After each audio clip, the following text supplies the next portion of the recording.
Okay, so we're on our last segment here, and it's about time for the wife to get home and all that stuff. So,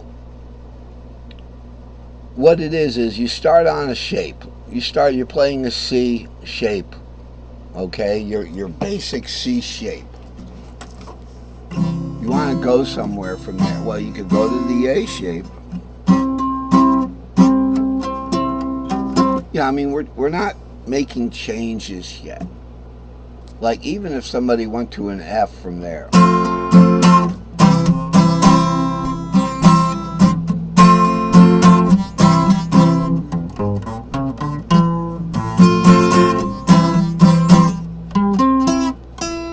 You could still center it on that C shape. So we're not talking about making, and by the way, that would be within the scale mode changes. Okay, not like going from C to, like, something crazy like um, A flat. So going like,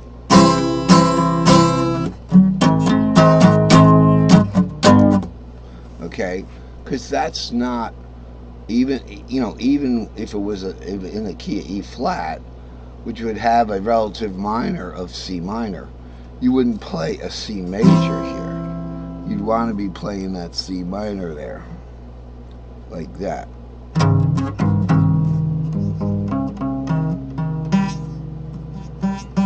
Come on, Capo, play your note. Okay, so this is the last segment. So let's suppose we're playing a C here. If you want to go to the next around the magic circle, you don't feel like playing an overlap C cage thing there. You go to the next cage thing up, which would be the G shape. Okay, there's kind of a missing fret between C and G, and there's definitely a missing fret between C and E. So if you look at C, right there, on either side of the C, and this is interesting. I don't have my, I guess that's drawing tool, yeah, okay. So on either side of the C, here's your C box, tripentatonic purple box, right? Remember, C is a nice square box,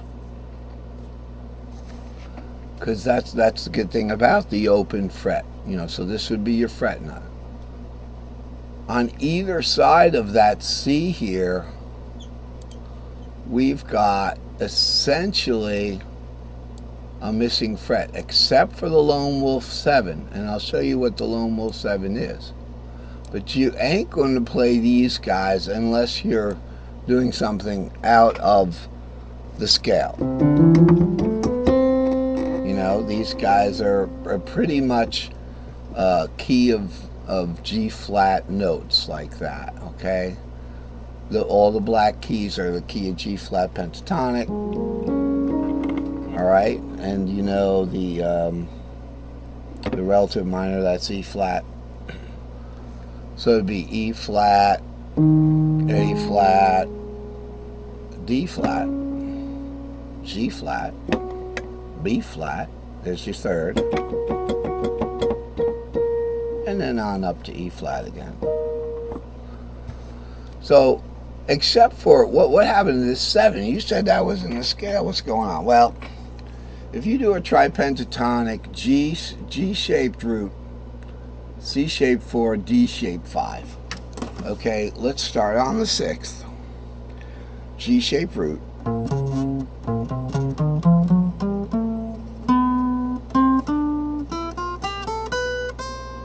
Okay, right there.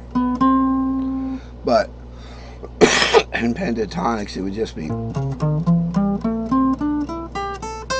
You wouldn't get that until you went to the D-shaped 5th.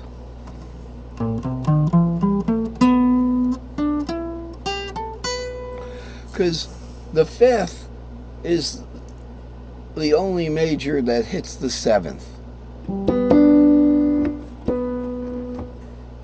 So here's the scale. Here's the 7th. Here's the 5th. Sorry, that was 8. I hit the wrong note there. Okay, so root 1, 3, 5. 4th major, 4, 6, 4, 6 root, and the only major that hits that 7th is the G, or the 5th degree, and its relative minor, which is the Phrygian 3rd. Okay, so that's that.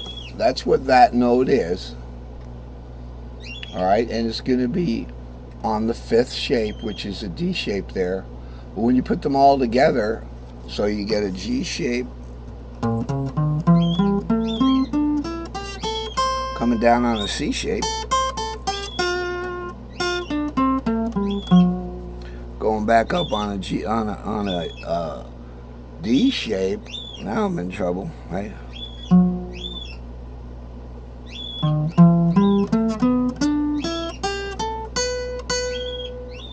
And then diatonic down.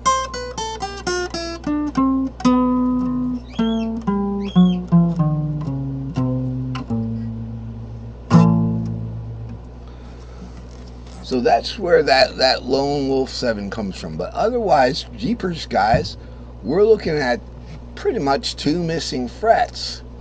Now remember, that Lone Wolf 7 is the 4th of the missing frets.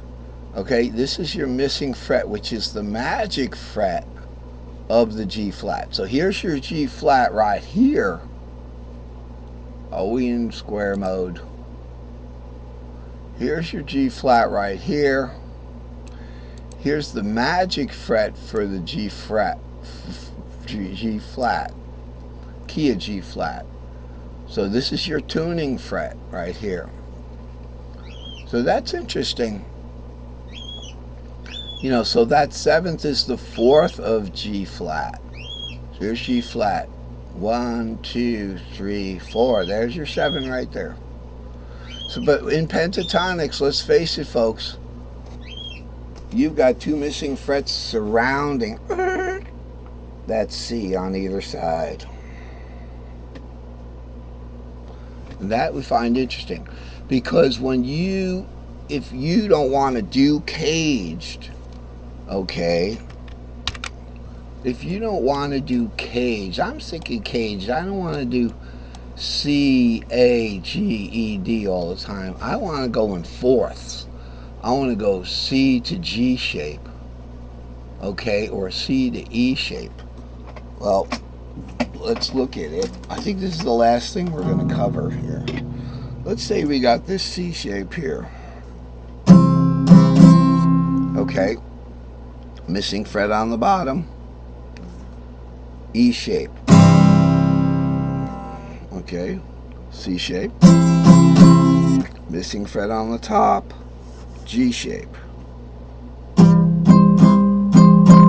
We'll be looking at some of the patterns involved in this anomaly that we've stumbled onto, and this is why I like to do the